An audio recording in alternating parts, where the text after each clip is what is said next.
Magandang umaga po muli. Kumusta po ang buhay-buhay? I hope you're doing well. As much as possible po talagang gusto kong ma-encourage po yung mga young people to be supported by the parents siyempre. Kung tayo po ay mananampalataya, wala naman tayong mapupuntahan na kundi sa Panginoon, di ba? So yung ating mind, yung ating goal, yung ating purpose, palaging dapat po nakakonect po sa gawain ng Panginoon. Ako po for myself, yung desire ko po na mag-aral ng Biblia 30 years ago, until today, ganun pa rin. Yung zeal, yung excitement po, at because yung mga natututunan mo from the scriptures. Throughout the years po, for 30 years, yung bang hindi nawala yung appetite to study yung Bible po. And that is very special in my case dahil hindi naman po ako religious na tao, and yet, bakit nagka-interest ako sa Bible? Well, dahil nga po patuloy yung revelation ng Diyos. Yung papakita ko po sa inyo ngayon, kung papakinggan po ninyo at paniniwalaan po natin yung nakasulat, you will see po na we are so blessed sa ating present time compared po sa mga tao nung unang panahon in the BC period po nung sinusulat yung Bible ng mga Hudyo, and even in the Testament times. Today po nasa 2025 na tayo. Kung ating makikita po yung beauty ng study ng Bible po, hindi nyo hintuan eh. Imagine, narinig ko kay Fraser kahapon doon sa school po niya sa Lasal, meron pala silang Bible study. Kasi tington po, mga pari yung mga nandun, may pastor na nagtuturo sa kanila. Sabi ko, alam po niyo, yung pag ni-research po talaga yung Christianity, alam niyo, especially po yung historical facts. Ibig sabihin, pag facts po, totoo, naganap, nangyari, yung buhay po ng Panginoon Jesucristo na nababasa natin sa Biblia, ang testimony po ng mga nag-aaral dyan, humanap ka daw po ng mga known universities. Like yung mga kilalang universities sa Europe, sa US, lahat, sabi niya, lahat ng professor and teacher dyan, they all agree na yung evidence ng katotohanan ng may nag-exist na Kristo ay 100% silang naniniwala because of research, archaeology, at historical document na nag-exist nung time po ng first century. So, ibig sabihin, yung pong ating pananampalataya, hindi po tayo namamana sa dilim. Tiyak po na yung Kristo po'y dumating at nag-alay ng buhay upang ang tao po'y maligtas. Right? Sad to say, even today, marami po yung hindi pa nakakita at hindi appreciate yun. Kaya parang malamig, malamya pa, walang interest. Pero, if you're going by po sa katotohanan ng Bible po, makita natin na we are very special in this time. Papakita ko po sa inyo, and I hope po ma-appreciate nyo. Ito po isang bagay na napakahalagang maunawaan. Meron pong 12 apostol, tinawag ang Panginoon, di po ba? Pero meron isang apostol, special na apostol, isinugo para sa ating Gentiles. Because sa iba po, kung di pa nakikita sa Bible, yung unang pagdating po ng Panginoon sa Kristo at ng 12 apostol, yun po ay para sa Hudyo o sa Israel lang. Walang mensahe po ang Panginoon para sa ating mga Gentiles do sa time ni Jesus Christ at ng 12 apostles. In fact, nung may lumalapit nga sa kanyang mga Gentile woman, ayaw niyang kausapin sapagkat walang mensahe ang Panginoon sa kanila. Until such time po, in the proper time, tumawag po sa isang tao which is the Apostle Paul, si Pablo. Na dating si Saul, kung binabasa po natin yung Bible, ito po si Saul ang apostol na itinalaga para sa magturo sa ating lahat ng mga Gentiles. Basahin po natin. doon po sa 1 Timothy 2:7. Ang layunin ng Diyos at yung programa ay lumago po tayo sa kaalaman. Doon po kasi lumalago yung ating pangunawa at pagkilala at katiyakan ng bagay na pinapaniwalaan. Ang sabi po diyan, whereunto I am ordained a preacher and an apostle, I speak the truth in Christ and lie not, a teacher of the Gentiles in faith and verity. Siya po yung teacher sa ating mga Gentiles. I hope by now nakuha na po natin ang ibig sabihin ng Gentiles. Pag sinabing Gentiles, hindi kakasama sa Israel. Alright? Now, yung pong sinasabi ko kanina, basahin po natin Romans 15:8. Dito po kasi nagkakagulo ang Kristyanismo. Hindi nila nakikita yung distinction po ng dalang mensahe ng Panginoon at ng 12 at ng mensaheng dala ni Apostol Pablo. Pag hindi nyo pa po nakita yan, I'm 100% confused ka pa sa sinasampalatayanan. Ang sabi po sa 8, now I say that Jesus Christ was, past tense po nung sinusulat ni Paul yan, a minister of the circumcision. Sino ba yung circumcision? Yung mga Hudyo. Right? For the truth of God, to confirm the promises made unto the fathers. Pansinin niyo po yun. Yung mini-minister ng Panginoon para sa Hudyo ay para sa pangako sa kanila mula sa mga ninuno. Yung fathers po dyan, hindi po yan yung mga ninuno natin. Ninuno ng Israel, yung circumcision. Mula kay Abraham, Isaac, Jacob, the 12 tribes, etc. At meron po specific na promise sa kanila, which is yung pong physical, land, kingdom, dominion. Kaya lang po, nakabata yun sa kanilang pagsunod sa kasunduan nila ng Diyos yung covenant. Pag sila'y tumalikod, siyempre, wala lahat yun. At nangyari nga, tumalikod nga, di po ba na wala nga. At kaya po, dahil dyan, tumawag ang Panginoon ng isang tao para sa ating Gentiles. Baba natin ng konti, Romans 15:16. That I should be the minister of Jesus Christ to the Gentiles, ministering the gospel of God. Alright? Why? That the offering up of the Gentiles, kamukha natin, might be acceptable. At kalaki po yung being sanctified. Pag sinabing sanctified, being separated. Kunyari, meron kang isang tumpok na pilao ng kamatis.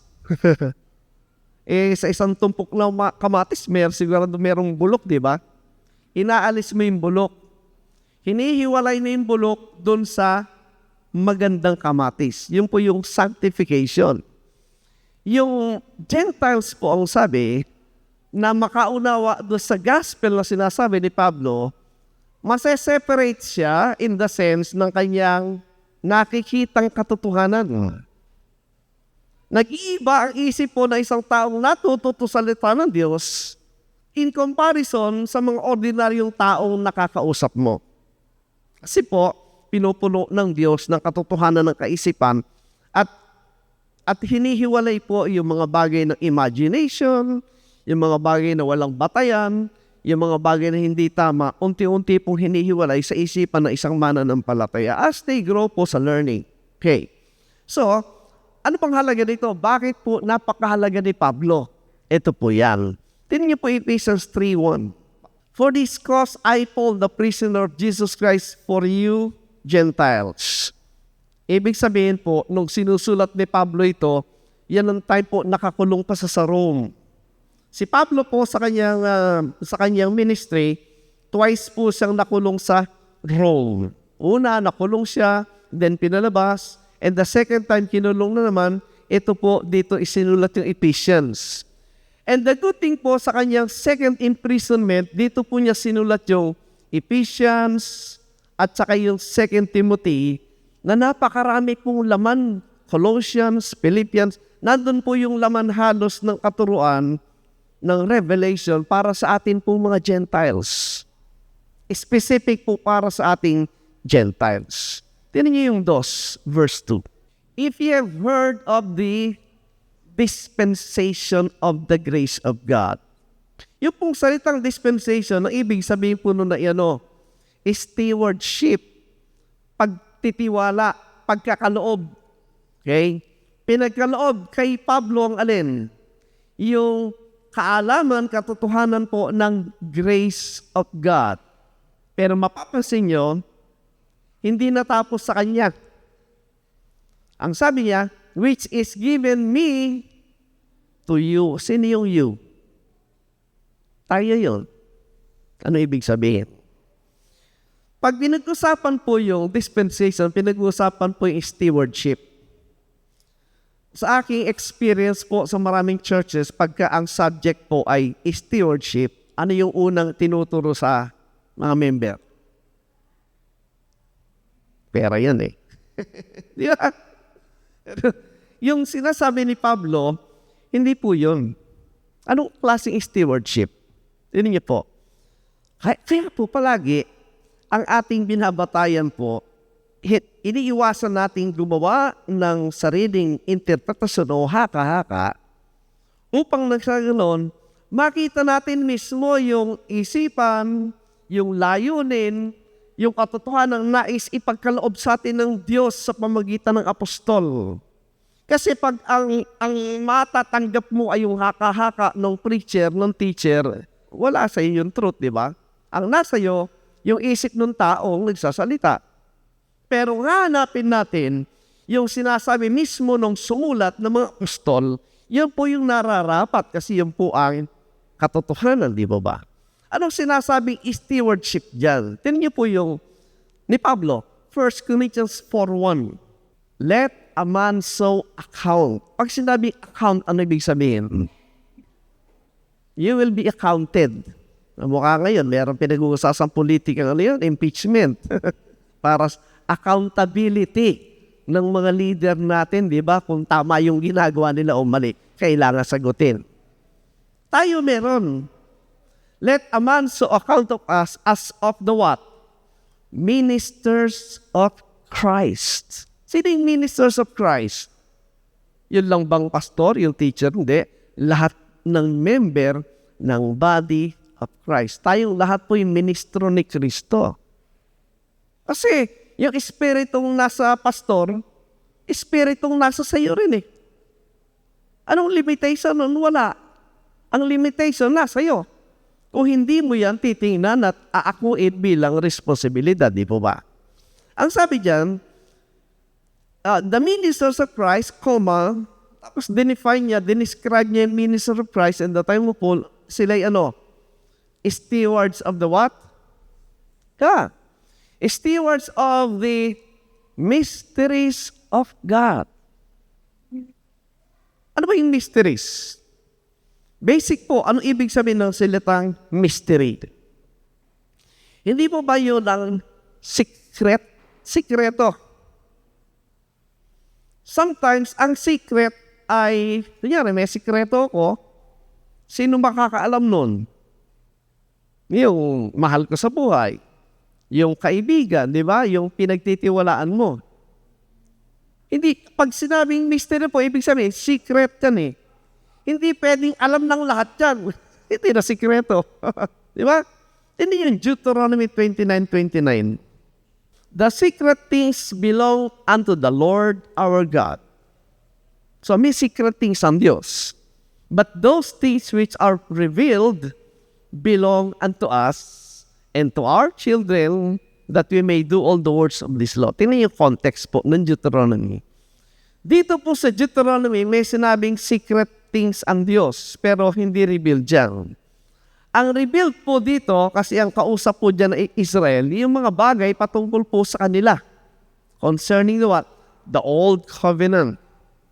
Yung promise po nila ng specific land, yung Canaan, yung kingdom, sila yung maghahari among the Gentiles, the prosperity, security, stability nila doon sa promised land kung sila'y naroon na. Yun ang maliwanag sa kanila. That in their mind, Sila lang yung tinatag na people of God. Sila lang po yung holy people of God during that time. But there are secret things ang Diyos. And the good thing po, yung secret things, ang sabi, ay nire-reveal ng Diyos yan. Kanino? Nire-reveal po yan ng Diyos sa kanyang mga servant. Amos 3:7. Ito po yung good news. Interested ba tayo na yung secret things ng Diyos ay i-reveal ng Panginoon sa iyo? Ibig sabihin po, pag naintindihan mo kung ano yung sikreto ng Diyos, ibig sabihin, eto ka. Surely the Lord will do nothing but He revealeth His secrets unto His servants, the prophets. Nire-reveal ba ng Diyos sa lahat? Hindi. Doon lang sa mga close sa Kanya, nire-reveal po yung sikreto. Di po ba? Now, itong ating tinanggap po na pananampalataya bilang mga Gentiles, ito po yung tinutukoy na sikreto ng Diyos. At ito'y nireveal lang kanino? Kay Pablo. Pansinin nyo. Balik po natin. Ephesians chapter 3 verse 1 po. Tignan niyo po maigi.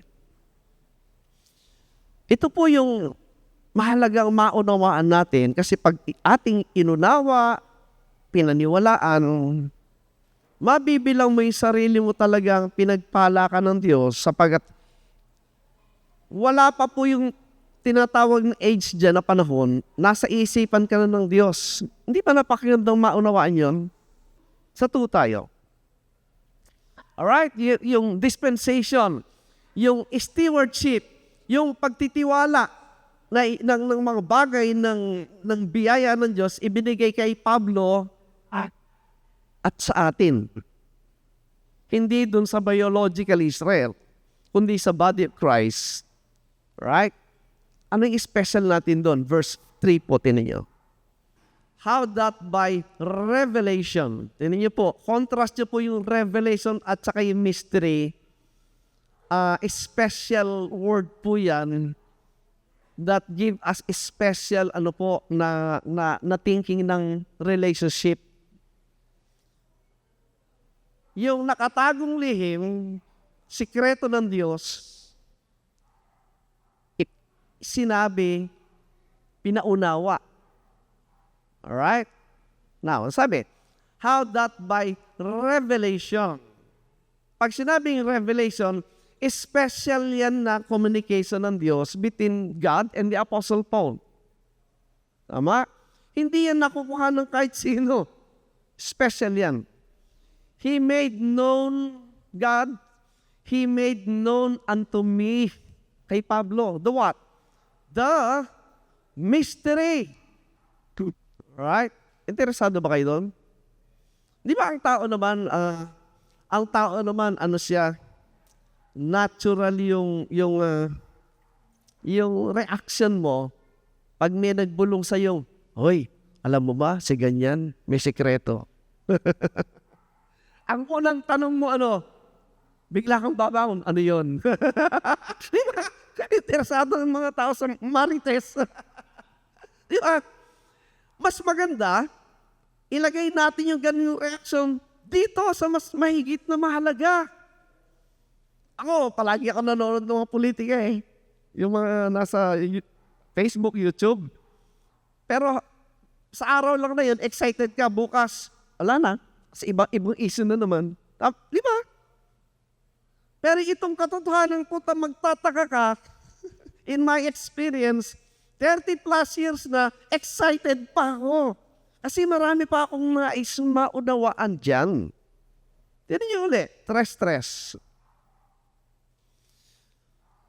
How that by revelation, special communication po yan He made known unto me the mystery. Alam po, yan pang isang bagay po na nagpapatunay na merong katalagang komunikasyon sa Diyos. Ang isang mananampalataya, pagpatuloy na may natututunan mula sa mga bagay ng salita ng Diyos, ibig sabihin, kinakausap ka ng Diyos. Tama ba? Ibig sabihin, meron kang communication sa Diyos. Kasi merong nare-receive kang revelation. Revelation na hindi naintindihan ng majority. In fact, very few lang ang nakakakita niyan. You're getting this po, He made known unto me the mystery. Ang mabuting bagay po kay Pablo, isinulat niya. Therefore, makikita natin kung ano yung mga mysteries na yan. Ito po yung magandang imarites. Di ba? Verse 4, tingnan niyo. Whereby, when ye, yung pong ye dyan, ina-address niya po yung mga believers, hindi yung unbeliever. Nakuha niyo? Ang kausap dito ni Pablo, yung mga naniniwala sa kanya. Kung di ka naniniwala kay Pablo, wala kang mapapala. Kung di ka naniniwala sa nababasa, wala kang matatanggap, di ba? Kasi hindi mo na pinapaniwalaan Pero kung papaniwalaan mo yung nababasa mo, sabi niya, whereby when ye read, pag binasa mo, sabi niya, doon papasok kung alin, ye may understand. The what? The knowledge in the mystery of Christ. Doon mo magmumula yung pangunawa pag binasa mo na may pananampalataya, doon mo matatanggap yung sinabi ni Pablo, my knowledge. Ipinapasa po nung Apostol Pablo sa atin. Kasi siya po ang isinugo ng Panginoon Kristo para sa ating mga Gentiles. Bakit mahalaga yan? Next verse po, tinan nyo. Si Pablo po hindi nagsisinungaling, di po ba? Which in other ages was not made known unto the sons of men. Itong unawa po ng misteryo na ito, hindi ito naunawa ng mga tao yung ages po. Pag sinabing ages, hindi yan 10 taon, hindi yan 20 taon. It will show you po thousands of years. Walang taong nakaunawa, sabi niya. Kaya lang, sa pagdating ng Panginoon Kristo, unti-unti po ay binibigay ng Panginoon Kristo yung unawa. Pansinin niyo po yan. Kaya nga po, masasabi kong we are so blessed today kasi po yung laman ng Bible natin, pwede nating maunawa yung kabuuan ngayon kasi taglay natin po yung buong kasulatan. Well, siyempre, yung makakaunawa, yung gusto lang. Pag ayaw mo naman, wala lang, di ba? Pero kung nais mo talagang maunawaan yan, meron kang desire at zeal, ibibigay po ng Diyos yun. Now, tinan nyo. Since sa time po ng Genesis, na alam natin na doon po yung record ng lahat ng pinagmulan po, siyempre ng lahat ng bagay, pero ang kanyang emphasis po ay yung history po at prophecy concerning, una, sa nation Israel, pangalawa, mahigit sa lahat, yung kabuuan ng programa na kasama tayong mga Gentiles. Balikan natin 5. Which in other ages was not made known unto the sons of men, as it is now revealed unto his holy apostles and prophets by the Spirit. Question. Ano ba yung mystery pinag-uusapan dyan na hindi naunawa ng maraming tao? Alam niyo po ano? Yung 6. Yan. Na ano? That the Gentiles, tayo yun, should be fellow heirs and of the same body and partakers of His promise in Christ by the gospel. Yung mystery po, na hindi naunawa, for ages, ang sabi niya, ay na tayo palang mga hintil, ay, pag sinabing fellow heirs, anong sabi? Fellow heirs. Kunyari, merong isang bilyonaryo, gumawa ng last will and testament. Di ba? Kailan nagtitake effect yung last will and testament? Kailan babasahin ng abogado yon? Pagpatay na. Kanyari, namatay na. Ang alam ng mga Hudyo, sila yung tagapagmana. Sila lang ang tagapagmana, di ba? Ang alam ng Hudyo, sila lang ang tagapagmana. Kaya nung pinatawag lahat ng mga pagkakalooban ng inheritance, dumating yung mga Hudyo, sa likod, may mga tao sa likod. Nagtataka sila, sino yung mga yan? Yung pala yung mga Gentiles. Nagtataka sila, bakit nandyan yung mga Gentiles sa araw na babasahin lahat ng mamanahin? Hindi nila alam, dahil yan ay misteryo, nagulat sila. Kasama pala yung Gentiles. Tingnan natin ulit, 6. That the Gentiles should be fellow heirs and of the same body. Yan na naman. Ang alam nila, ang pamilya lang ng Diyos, sila lang. Yung hindi ka pamilya, ang tawag nga mga aso Mamaya papakita ko po. At sabi, partakers, kabahagi pala sila ng pangako kay Kristo. Ito po ay unawang ibinigay kanino? Yes. Ibig sabihin po, mula sa panahon na ito, hanggang dumating ang Panginoon Jesucristo, walang nakakaalam niyan. Ang usapan lang po palagi dito sa Old Testament ay yung nation Israel. Alright? Yung mga Gentiles, kamukha natin, kumbaga, ang tingin sa atin ay marurumi. Alright? Ngayon, pansinin nyo, nang dumating ang Panginoon Jesucristo, hindi ba, doon sa John chapter 4, hindi ba yung babaeng taga Samaria? Yung babae mismo taga Samaria, nagtataka siya. Bakit? John chapter 4 verse 9. Lagay po natin ang ating isipan dun sa panahon ng binabasa natin para maunawa natin yung nasa isipan mismo ng Panginoong Jesucristo sa time na yon. Alright? Pupunta tayo doon sa lugar na yan na kung saan nandun yung Panginoong Jesucristo, yung mga apostol at itong Samaritan woman. Anong sabi niya? So, di ba, nag-iigib yung Samaritan woman at ang sabi, bigyan mo ako ng tubig na uhaw ako. Nagtaka tuloy yung Samaritan woman. Ano sabi sa 9? Then said the woman of Samaria unto him, How is it that thou being a Jew, askest drink of me, which am a woman of Samaria? For the Jews have no dealings with the Samaritans. Why? Bakit ang mga Hudyo hindi pwede makipag-usap sa mga taga-Samaritan? Alam niyo kung bakit? Background.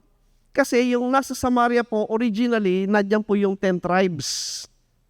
Pero by 700 BC, nilusob po ng Assyrian Empire, in-invade po yung Samaria, inalis lahat yung 10 tribes, kinalat na. At pinalitan ng iba't ibang nasyon yung nasa Samaria. Hudyo pa ba sila? No more.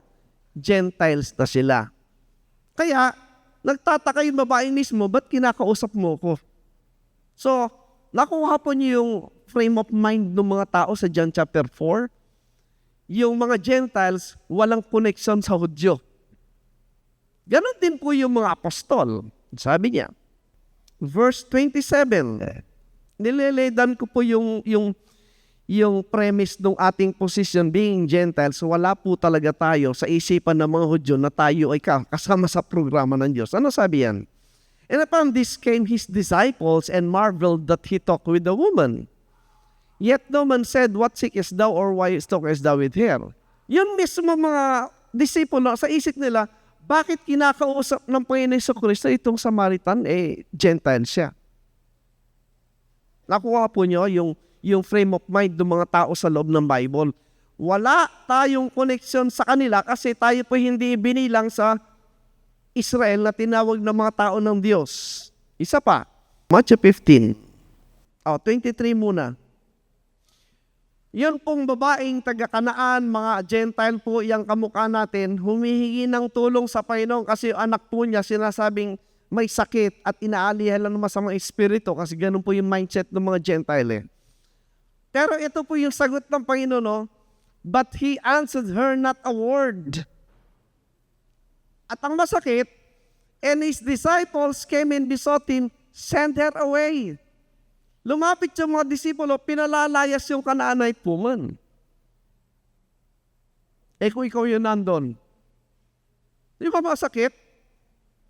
Anong sabi, 24? Anong paliwanag? Bakit ganon?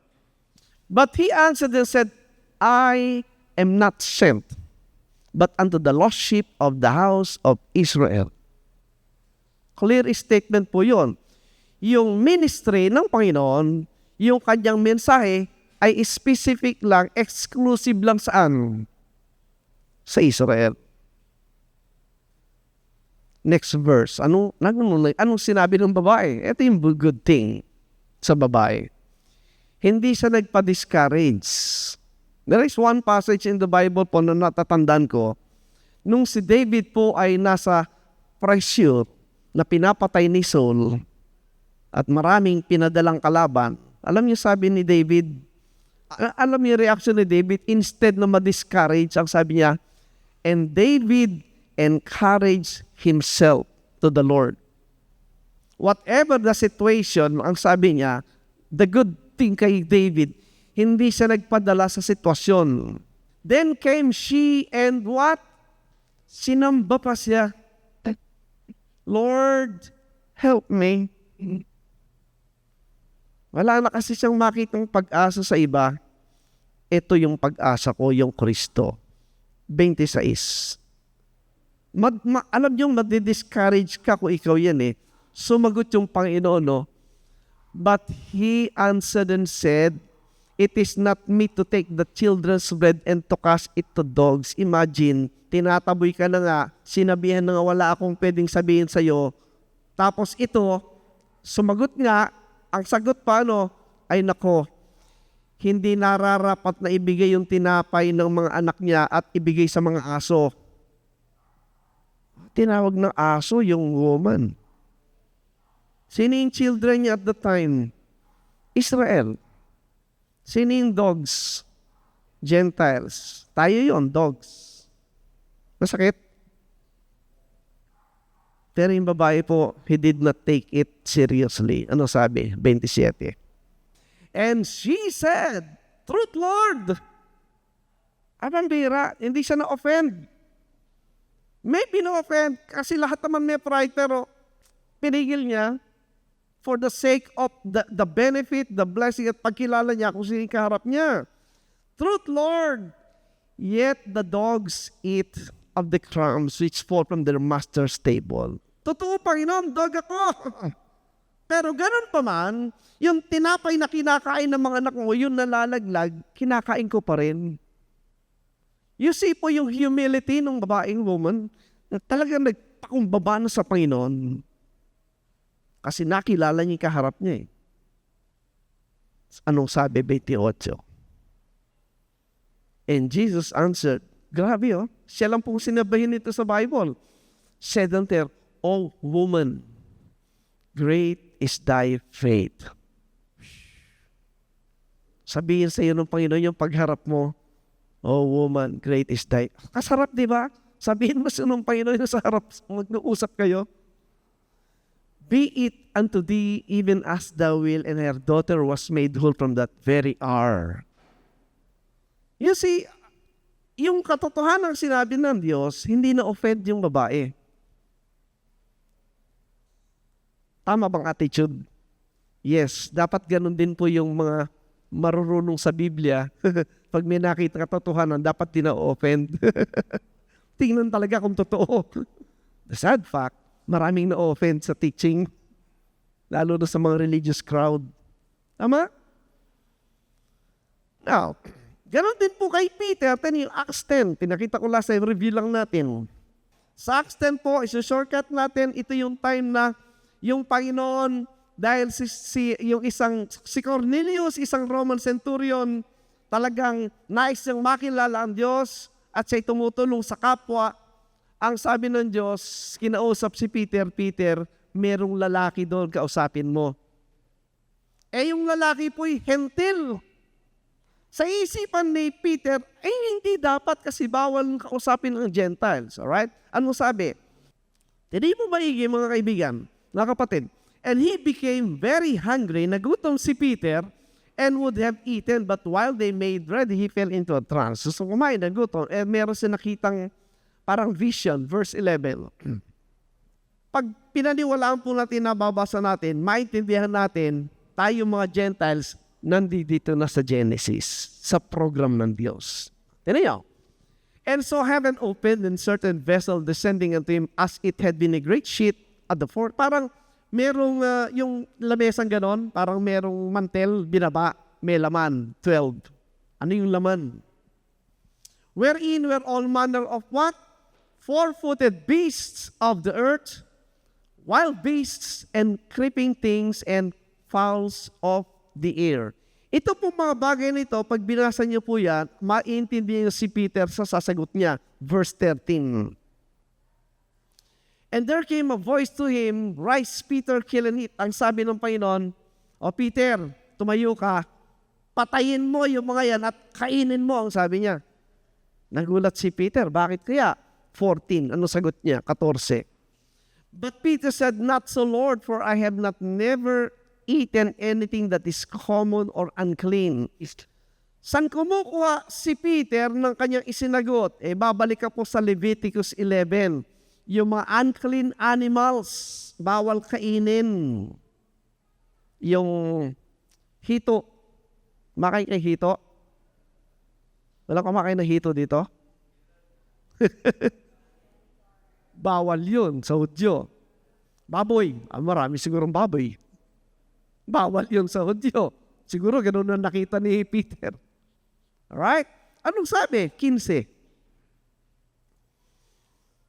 And the voice spake unto him again the second time, What God hath cleansed, that call not thou common. Tanong, sabi sa Old Testament, marumi yan sabi ng Diyos, nalinis na yan. Huwag mo na tawaging marumi. Tanong, kailan nalinis? At sino yung nilinis na yon? Tingnan yung 28, shortcut natin para maunawa mabuti. Ano yung picture ng mga unclean animals? Ayun, no? And he said unto them, Ye know how that it is an unlawful thing for a man that is a Jew to keep company or come unto one of another nation. Yun po yung Gentiles, tayo yun. Or come unto another nation, but God hath shewed me that I should not call any man common or unclean. Biro nyo, Acts 10 pa lang naintindihan ni Peter na yung mga Gentiles na kamukha natin kasama na sa programa ng Diyos. At sabi, nilinis kasamang nilinisaan dito sa cross. Pero yun ay larawan ng mga hayop, yung mga Gentiles na kamukha natin. Kaya nagtataka sila Tignan nyo, pagbaba, nung nag-preach si Peter, Acts 10:44. While Peter yet spake these words, the Holy Ghost fell on all them which heard the word. Sino kausap? Mga Gentiles. Nagulat yung mga Hudyo. 45, tignan nyo.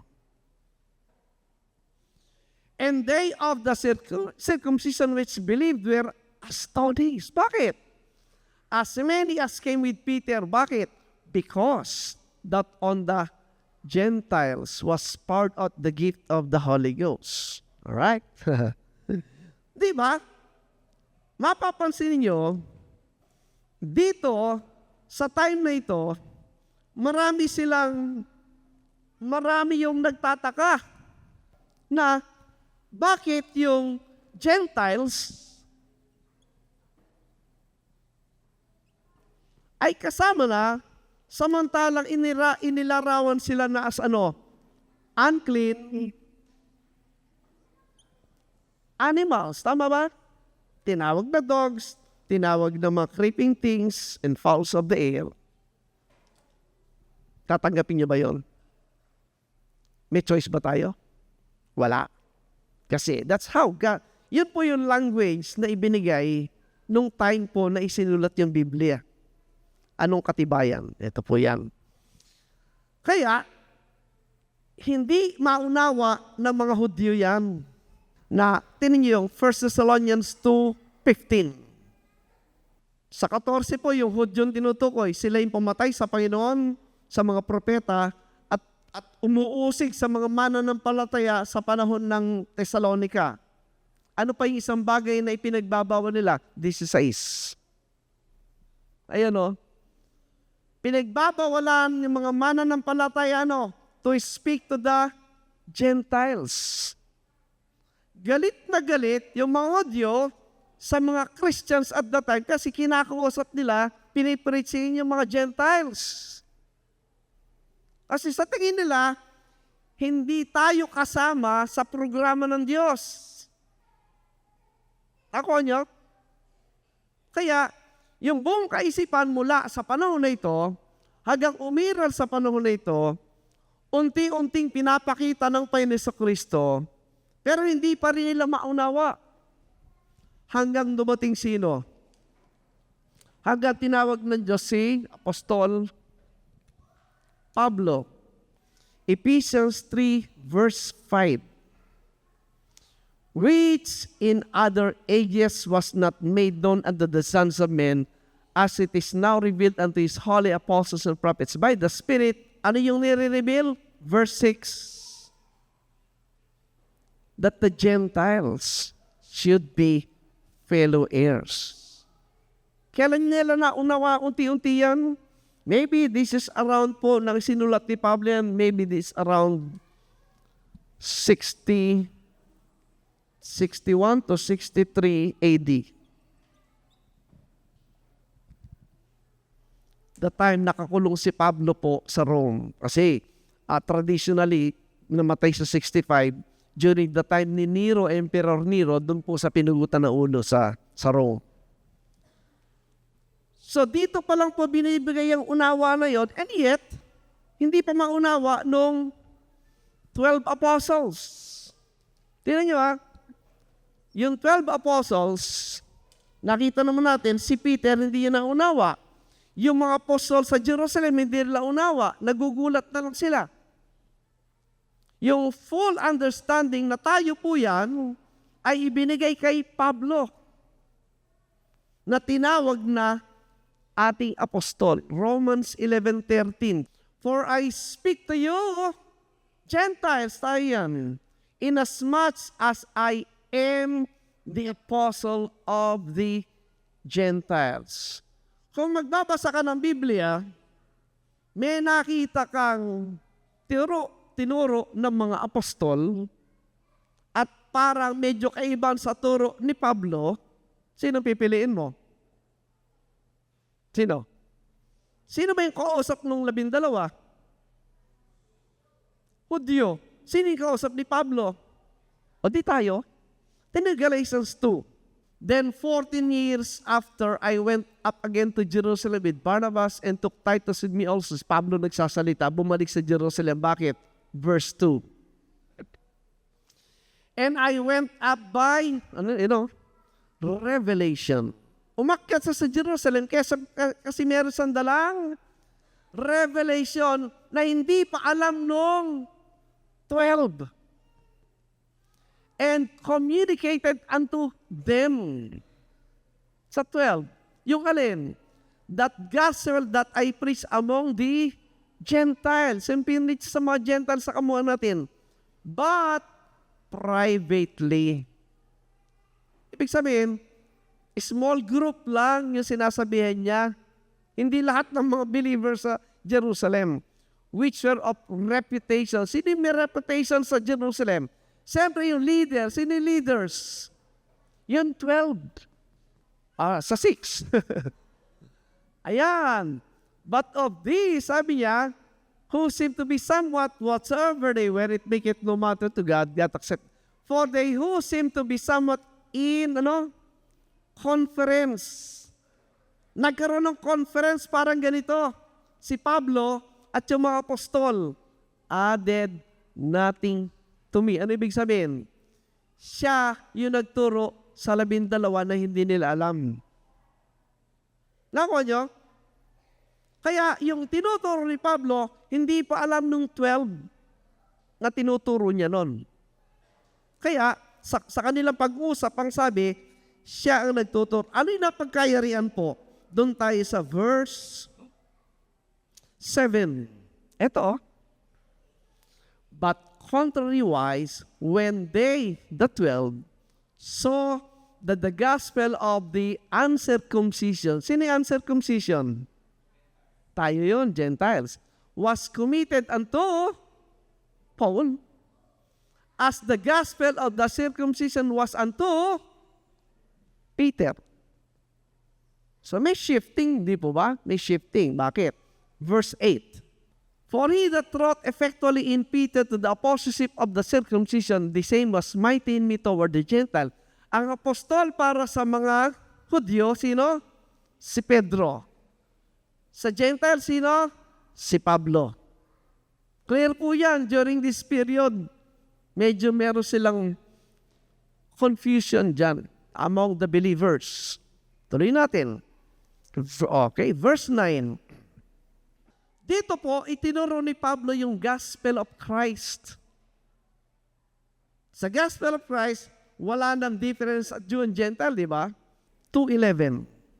Sabi po sa 2:11, ngunit nang dumating si Cephas, si Peter sa Antioch, ang Antioch po sa Syria, mga Gentiles yun, ay sumalangsang ako sa kanya na mukhaan sapagat siya'y nararapat hatulang. Kaya wala pong seniority eh. Pag seniority pinag-uusap between Paul at saka Peter, sinong mas senior? Sinong mas nauna? Si Pedro o si Pablo? Pero tingnan niyo ang ginawa ni Pablo. Nirebuke siya. May sinabing nagalit si Pablo kay Peter, pinagalitan niya. Bakit? 12. Sapagkat bago nagsidating ang ilang mula kay Santiago, ay nakisalo siya sa mga hentil. Ano ibig sabihin? Pag sumama siyang kumain sa mga Gentile, ano ibig sabihin? Siyempre, kakainin niya yung baboy, kakainin niya yung hito, kakainin niya yung mga bawal sa Old Testament, di ba? Ngunit, baka meron pang dinuguan. Di ba? Ngunit, nang sila'y magsidating na, sino? Yung nasa Jerusalem, siya'y umurong at humiwalay sa mga hintil. Palibhas ay natatakot sa mga Hudyo. Familiar ba?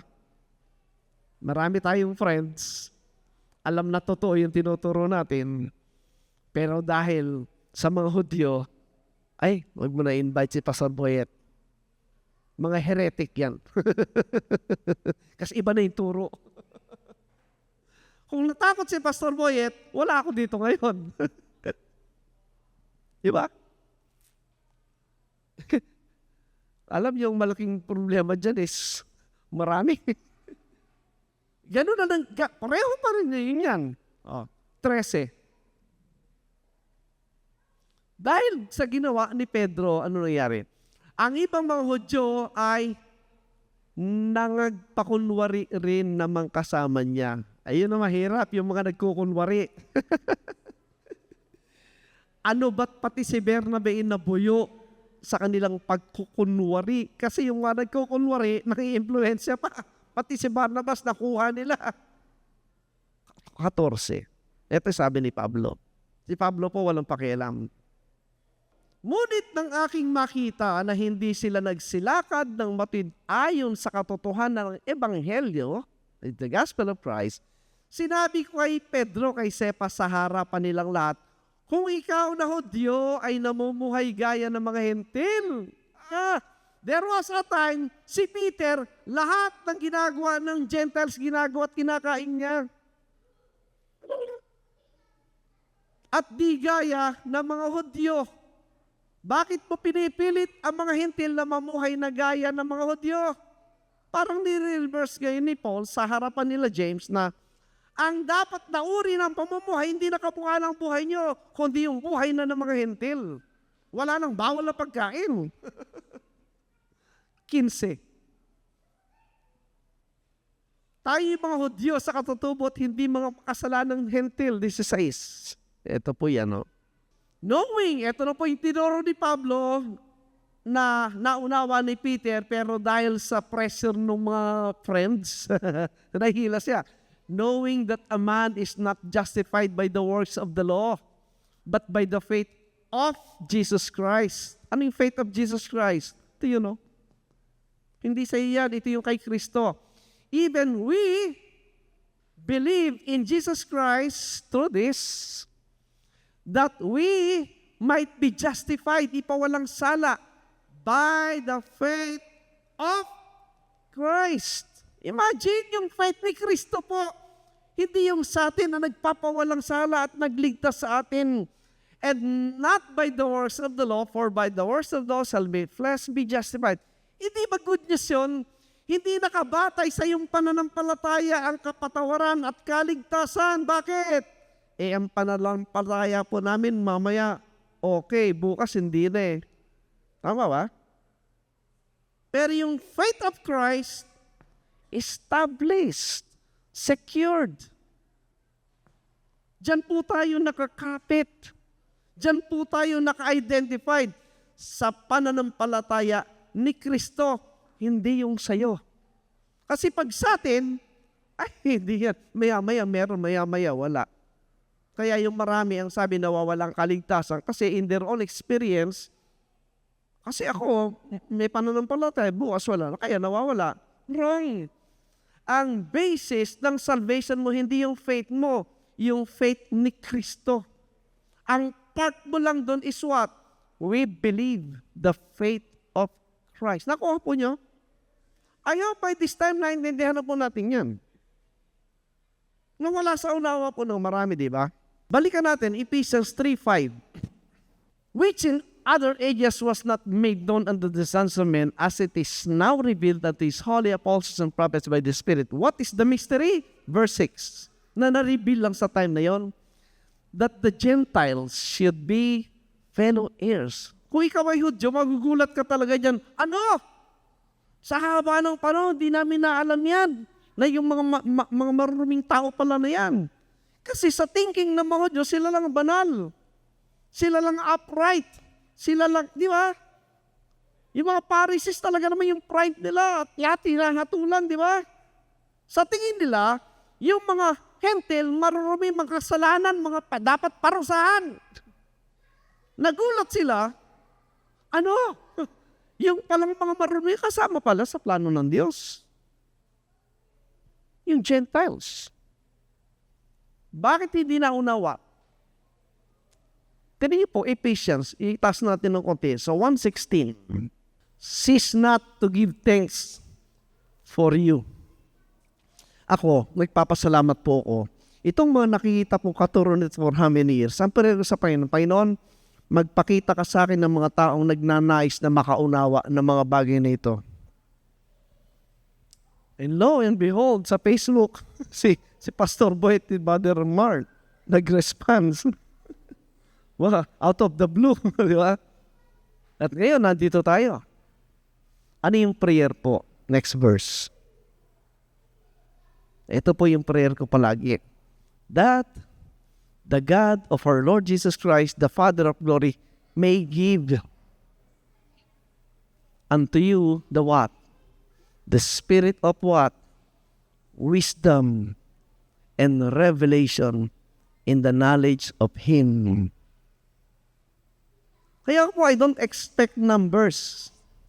Sabi nga doon sa Bicol, may Bible study ka sa Bicol eh. Brother Ray, kasi kumisan ko konti lang. Brother Ray, yung iba, yung mag-attend, okay lang, mahalaga, merong tuturuan, kahit isa lang tuturuan ko.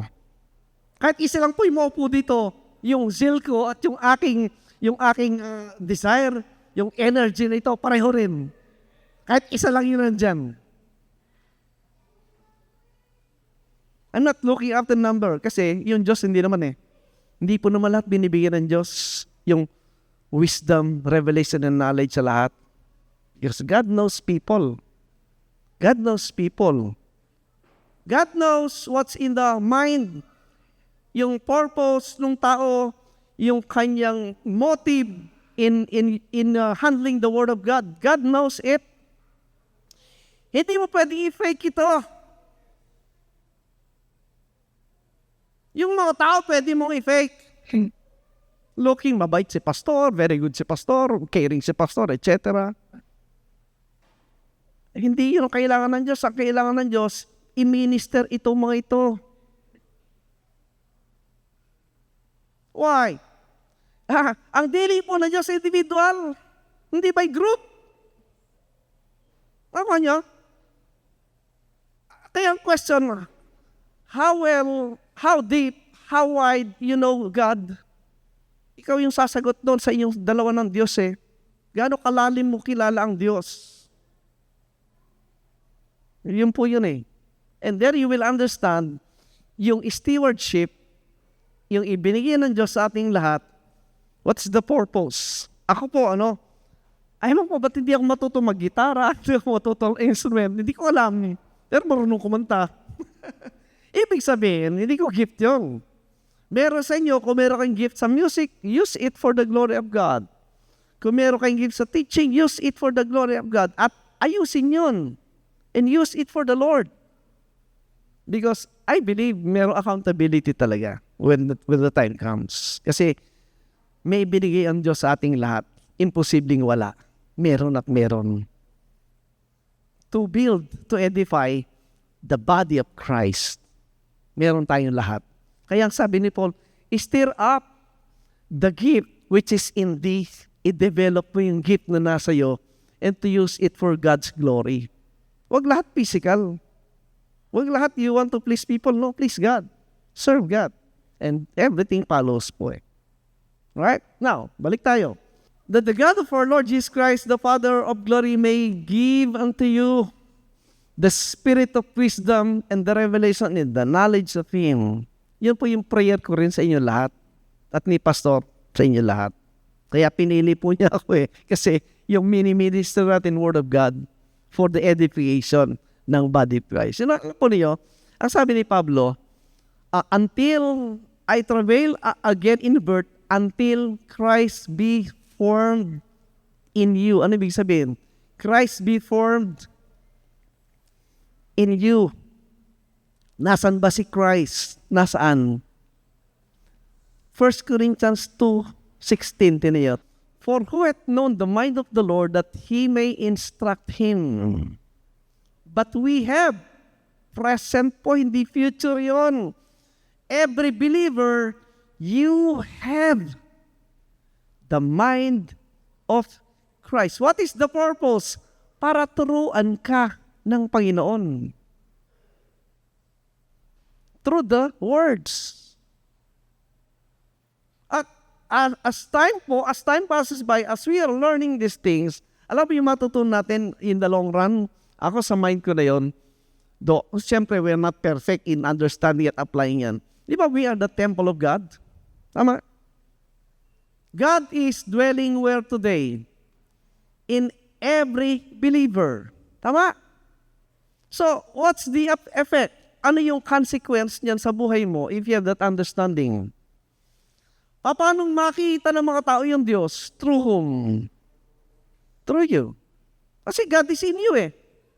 How can those people na hindi kilala ng Diyos na maunawa yung Diyos? Through us. In fact, tayo nga po yung temple eh. Tayo po yung pagmumula ng water of life eh. As time passes by, na lumago tayo sa pananampalataya, natural na yan. Every time you talk to somebody, ang ituturo mo, yung ginawa ni Kristo. Alright? O, balik tayo. Alright. So, dito po, again, yung sinabi ni Pablo, ang mukha ng ating nabasa, ito'y naitago through ages. Ganon din po yung sinabi ni Peter. 1 Peter chapter 1, verse 10 po, tinan nyo. Of which salvation the prophets have inquired and searched diligently, who prophesied of the grace that should come unto you. Anong salvation? Ito yon, yung grace. Verse 11. Searching what? Yung mga tao po, mga propeta in the Old Testament, hinahanap yan.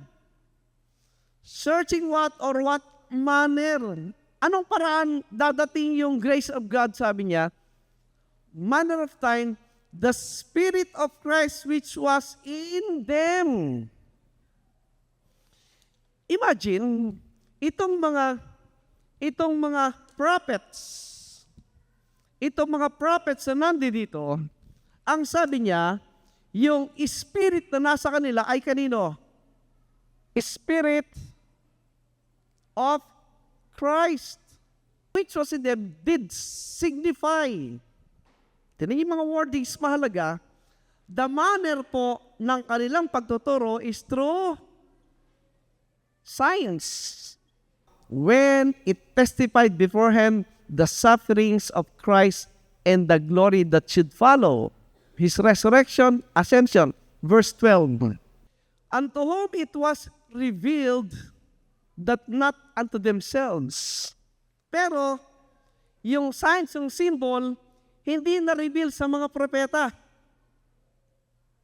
But unto us, they'd minister the things which are now reported unto you by them that have preached the gospel unto you, with the Holy Ghost sent down from heaven, which things, look at this, the angels desire to look into. Yung mga anghel mismo, may desire sila na makita bakit mangyayari ito at anong naganap dyan. Pero yung mga propeta, hindi pa rin maintindihan. Pero si Pablo, sinasabi niya, ngayon, ini-reveal na yon. Kanino? Sa ating Gentiles. Tinan nyo, tuloy natin. Ephesians 3, verse 8. Unto me who am less than the least of all saints is this grace given that I should preach among the who? Sino yan? Tayo. Ano ipipreach ni Pablo? The unsearchable riches of Christ. Naintindihan ba natin riches? Kayamanan. Kayamanan, alam natin yung mansion, ginto, pera. Pero hindi sinasabi dito. The riches of Christ. At ang sabi niya, unsearchable. Pag sinabing unsearchable, ibig sabihin, hindi nakikita kasi nakatago nga. Pero ngayon, sabi niya, pinapahayag ni Pablo, yung misteryo na walang nakakaunawa, ngayon pinapaunawa niya. Na tayong mga Gentiles ay sangkap sa katawan ni Kristo. Isa po dyan, tinyo, Colossians 1:26. Na talagang misteryo sa Hudyo. Even, look at this, even the mystery which hath been hid from ages and from generations, but now, dito po, revealed dyan, is made manifest to His. Sino lang? Sino lang makakaunawa? Hindi lahat. Yung saints, yung believers. Ano yun? 27. To whom, yung mga believers, sino magbibigay ng unawa? God would make known what is the riches of the glory of this mystery. Ano yung mystery? Mystery among who? Among the Gentiles. Ano yung mystery? Which is Christ in you. Naghihintay ka ba ng Kristong dadating? Ibig sabihin, pag hinihintay mo yung dadating na Kristo, wala pa si Kristo sa'yo. Wala, dadating pa lang ang Panginoon. May problema ka. Ang sabi ng Bible, Christ in you. But this is a mystery. Pero naintindihan ng mga believers, kasi sinabi ng Diyos, that's one mystery. Are you still waiting for the Lord to come? Or you now have the Lord in you, living? Kasi po, kaya, tinan yung 1 Corinthians 15:45. Tinan ba higit? Kung hindi pa dumating yung Panginoon, hindi po nangyayari ito. And so it is written, the first man, Adam, was made the living soul. The physical Adam sa Genesis 2. The last Adam, sino yung last Adam? Was made a what? Was made a what? Nangyari na ba yun o hindi pa? Ba't mangyayari kung hindi pa sa dumating? Kung naghihintay ka pa, hindi pwede mangyari, wala pa siya. So wala pang saved. But no, the last Adam is now progressive, quickening. Continuous work. Sino kinuquickening niya? Yung dead in the spirit that need to be saved from eternal death. Sino yun? The unbelieving crowd. That they should what? Kailangan nilang marinig ito at paniwalaan upang matanggap yung quickening ng small s, spirit, small s. It represents the mind.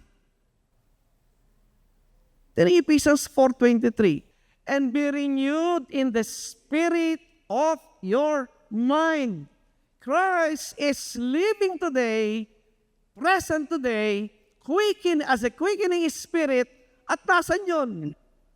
Nasa atin.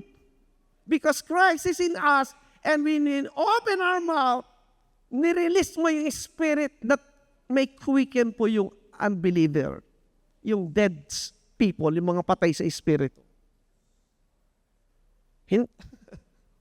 Alam nyo, nung naintindihan ko po yan, I was liberated from that thinking. Ephesians chapter 5, 31 and 32. Ito po si Pablo mismo, kanyang kinote yan sa Genesis. Papakita ko mamaya po yung laman ng Genesis at makikita natin talaga naroon tayo. For this cause shall a man leave his father and mother and shall be joined unto his wife, and they two shall be one flesh. Saan natin mababasa yan? Kay Adam at Eve sa Genesis chapter 3. Look at 32. Paano in-apply ni Pablo po yung nakasulat sa Genesis? Saan niya po idinala yung interpretation? Yan o. But this is a great mystery, but I speak concerning who? Christ and the church. Pag binasa mo Ephesians 5:30, for we, tayo yun, are members of His body, His flesh, and of His bones. Saan kinuha ni Pablo po yung wordings na yan? Babalik ka po sa Genesis. Genesis chapter 2, 23 and 24. Sabi diyan, and Adam said, This is now bone of my bones and flesh of my flesh. She shall be called woman because she was taken out of man. Way back sa Genesis, may nakakaalam ba niyan na yun applicable sa church ngayon na sinabi ni Pablo? Wala. Si Pablo lang po nagsabi. Na yung woman po represent each one of us, the church, the assembly of believers na inilagay sa katawan ni Kristo. The body is the wife of the husband. The head of the body is Christ. And the body is us, the believers. Yan ay nakalagay way back sa Genesis, pero may nakaunawa ba na kahit isa? Wala. But it was revealed sa atin ni Pablo. Aren't we, so blessed? Ages, walang nakaunawa until it was fulfilled, pero yung revelation, hindi pa rin naintindihan until the calling of the Apostle Paul. Dinetail lahat. Alright? Tingnan niyo po. Ephesians 1:4.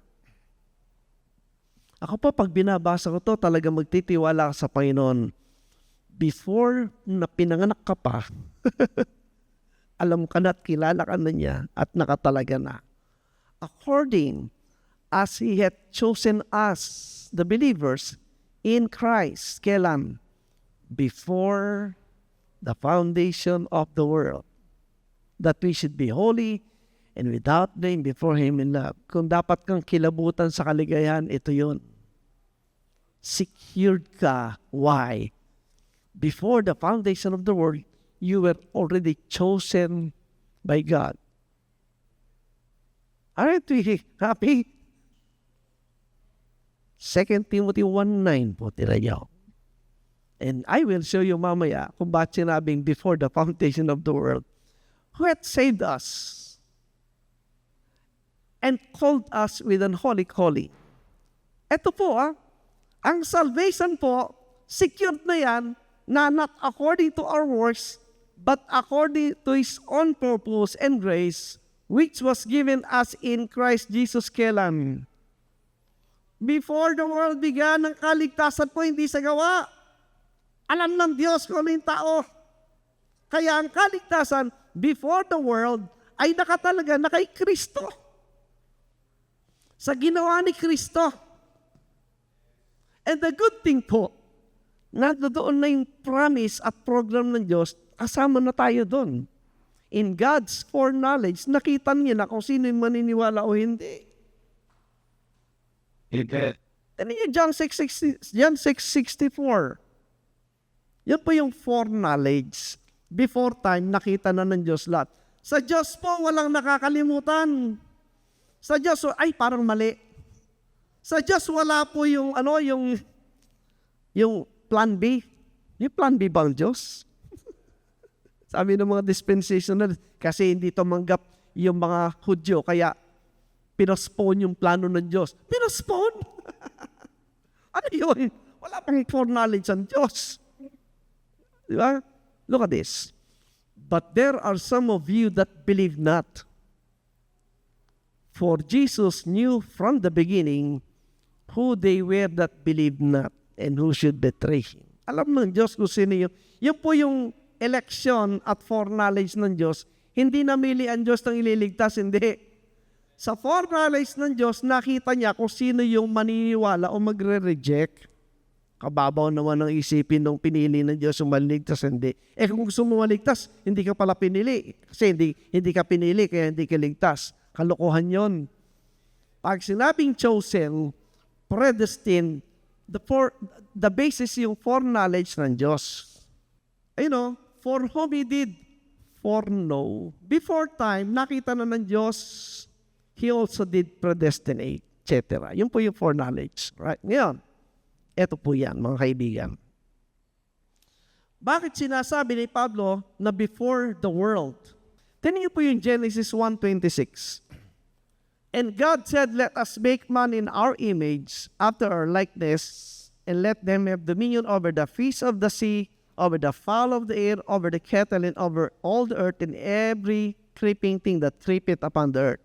Hindi ba? Sa ateista, pag binasa po natin ng Genesis, dalawa yung tinitingnan natin. One is, yung physical literal application na ang Diyos naman talaga lumalang ng lahat. Di ba? Ang Diyos ang lumalang ng langit, ng lupa, ng ibon, ng hayop, lahat ng yan. Di ba? Pero yun po ay pambatang unawa. Magtanong ka ng grade 6. Sinong lumalang ng langit at lupa? Ang Diyos. Sinong lumalang ng mga hayop na? Ang Diyos. Alam din nila, kahit di magbasa ng Biblia. Tama? But in a deeper sense, dapat ganun tayo. Kasi kung ikaw ay anak ng Diyos, may kamalayan ka sa spiritual things in a deeper way. Ang nakikita mo doon, there are signs and symbols within those words. At yun ang paraan ng unawa ng mga tao sa Biblia. Nakita natin, sino yung mga feast sa Bible? Feast. Literal feast bang tinutukoy sa prophecy na yan? Di ba sabi ng Panginoon, tinabay yung mga apostol, come and I will make you what? Fishers of men. Sa Old Testament, yung feast po, madalas tinutukoy po as a symbol ng tao. Yung mga fowls of the air, yung cattle, creeping things, nakita natin kanina, yung dogs, yung four-footed beasts, fowls kay Peter, in-apply kanino? Gentiles. Tama? Gentiles. Tuloy natin, Genesis 1:26 po, and then 27. So God created man in His own image, in the image of God created him, male and female created He them. Ito pong nakita sa 26:27, sign, symbol, picture po yan. Yung man doon is Christ Himself, and the animals were the Gentiles. Christ, Adam, Israel, and the Gentiles. And man, the creation of man, with the body, the Gentiles are in there. Kaya, tutuloy natin yung sa Genesis 2, tinan nyo, yung binasa natin kanina. 23 and 24, again, in-apply kanina, and Adam said, this is a bone of my bones, flesh of my flesh, the woman, sa 24, yung one nila, and then si Pablo in-apply yun as the church, the body of Christ, meaning, ito po ang nakita ni Pablo na basis ng revelation ng mystery, na walang nakaunawa before time. Pero nando doon nakasulat. But now, revealed kay Pablo. That is why, tinuro ni Pablo, how can we understand these things? Tingnan niyo po, 1 Corinthians chapter 2, verse 14. But the natural man, fleshly mind, carnal mind, receive it not the things of the Spirit of God. For they are what? Foolishness unto him. Foolishness sa mga carnal mind, yung mga bagay na pinag-aaralan natin. Bakit? Neither can he know them. Hindi niya maintindihan. Bakit? Because they are what? Is spiritually discerned. It requires po yung discernment ng spiritual things. At ang spiritual things po, in the Old Testament, punong-puno ng signs and symbols. Pero pagdating kay Pablo, nireveal na niya ano ibig sabihin ng mga yan. Ano yung animals, ano yung fowls, ano yung fish na tinutukoy. Therefore, maintindihan mong sabi ni Hosea po, Hosea 2:18, na nag-prophesy siya of the coming days na sinasabi ni Pablo. Ayan o. In that day will I make a covenant for them with the who? With the beasts of the field, with the fowls of the heaven, with the creeping things of the ground, and I will break bow the sword. Anong covenant yung future na sinasabi ni Hosea? Dito, meron silang old covenant. Anong covenant ang sinasabi niyang paparating? Ito, the new covenant. At sa new covenant, included na yung beasts of the field, fowls of heaven, creeping things. Sino yun? Yeah. Tayo. Pag binasa mo ng literal yan, pwede ba? Naintindihan ba yung word covenant? Pag sinabi pong covenant, ano ibig sabihin ng covenant? Composed of what? Words. Tama. Covenant. Ang covenant ano? Contract. Promises. Instruction. Sino ang tatanggap? Sino ang papasok sa covenant? Those who will believe the words of the covenant. If you reject the words, you're outside of the covenant. Yung bang isda, makakausap mo? Yung bang mga buhaya doon, yung mga sasagot ba sa'yo? Hindi pwede basay. Tinuli, Hosea 2:18. So sometimes we need to use our common sense when we read. In that day will I make a covenant for them with the who? With the beasts of the field. Yung kambing, baka, kalabaw, sasagot ba yun? Makakaintindi ba yun? Yung mga ibon, yung ahas, yung mga buhaya, yung mga bayawak, kakausapin mo ba yun? Hindi yun na sinasabi ng Diyos. Use your common sense. These are signs, symbols of the Gentiles na kung paano pinaliwanag sa atin, pinakita yung frame of mind nila. Nakuha nyo? So my friends, ako po, Sabi ko, hindi nagbabago yung aking excitement and desire sa teaching at saka sa learning. Why? Kasi tuloy-tuloy po yung learning eh. Yes, dumating time madi-discourage. Pero alam niyo, for 1 week, ito yung nasa isip ko. Benefit sa akin yung group natin.